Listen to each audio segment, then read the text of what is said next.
What a beautiful day on a campfire. Also, I feel bad for you, Pemline.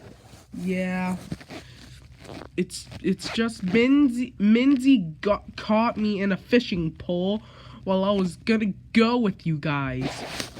Oh, well, at least we're here. Also, Minzy, what fish did you bring?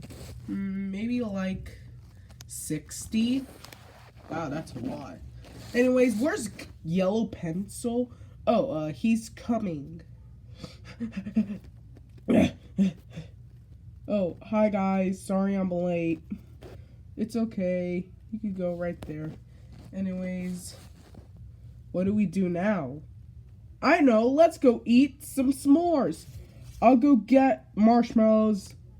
Okay.